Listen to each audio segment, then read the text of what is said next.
Hello guys, nandito na naman ako. Siyempre, good morning muna dyan. Dito pala at good evening dyan sa Pilipinas. Ito, pag-usapan na naman natin sapagkat itong si Miao Lepiste talagang hindi tumitigil at talagang pinagpipilitan na alam ni Secretary Vince at inauthenticate ni Secretary Vince ang kanyang mga dokumento. Aba, hindi pa nakontento. Itinanggi na nga ni Secretary Vince. At dito, dito, inilabas niya, ipinost niya sa kanyang FB ang mga email daw niya. Email niya kay Secretary Vince. Okay, unang-una, sa email na ito guys, i-explain ko sa inyo Unang-una, wala sa mga isinend niya, ipinost niya, wala siyang naipakitang reply ni Secretary Vince. Ang email niyang ito ay hindi in-acknowledge ni Secretary Vince. Although, may in-acknowledge through tao ni Secretary Vince itong sa nire-request niya about sa list para sa NEP ng 2026.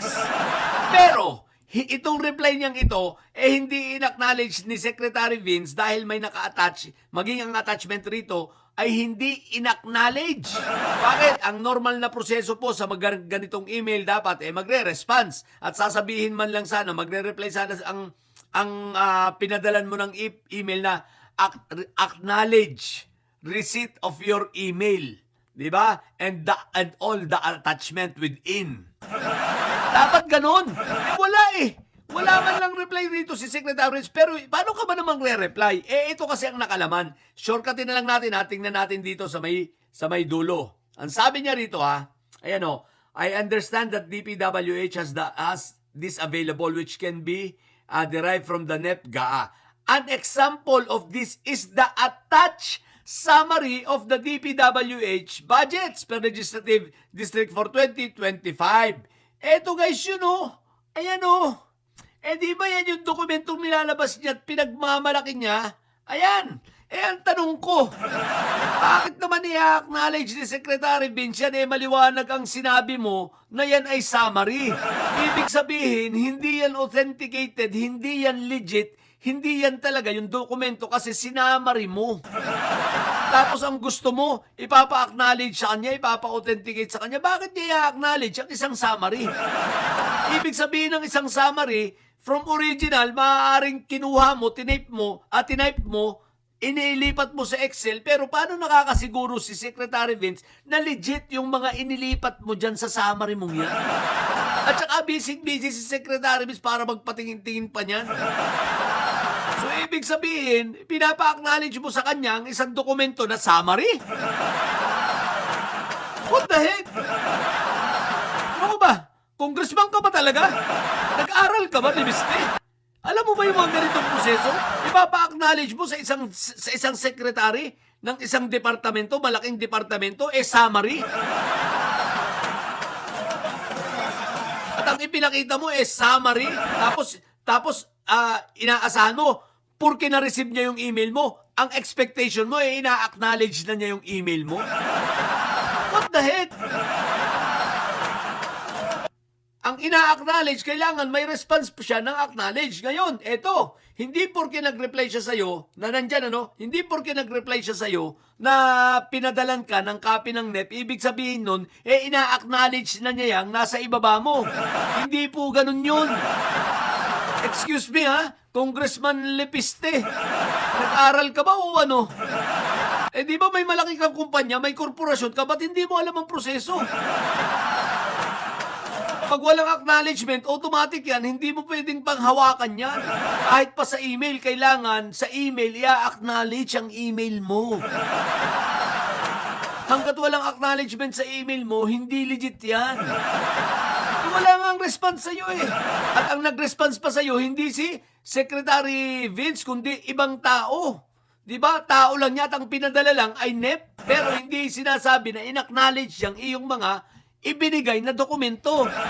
Ako man si Secretary Vince, ba't ko ito sasabihin na parang i-acknowledge or i-authenticate ang isang summary? Pangalawa, ang katanungan dyan kinuha mo ba? Sigurado kang ibinigay sa'yo ni Secretary Bunuan yan? Ang balita ron pinersa mo lang na kunin yan. Tapos umupo ka sa isang computer ron at kinuha mo ng persahan through USB. I-transfer mo ang file sa USB. Teka lang. Parang mali yata yun. kukuha ka ng mga legal na dokumento, hindi porke ikaw ay congressman, pwede mo nang iganon-ganon na lang yun. Nakukuha ka ng mga dokumento ng gobyerno, ililipat mo sa USB mo. So what kung congressman ka? Kahit pa sabihin mo ang gobyerno ay public, hindi mo basta pwedeng kunin yan. Tapos ililipat mo sa USB mo, siga-sigaan. What the heck?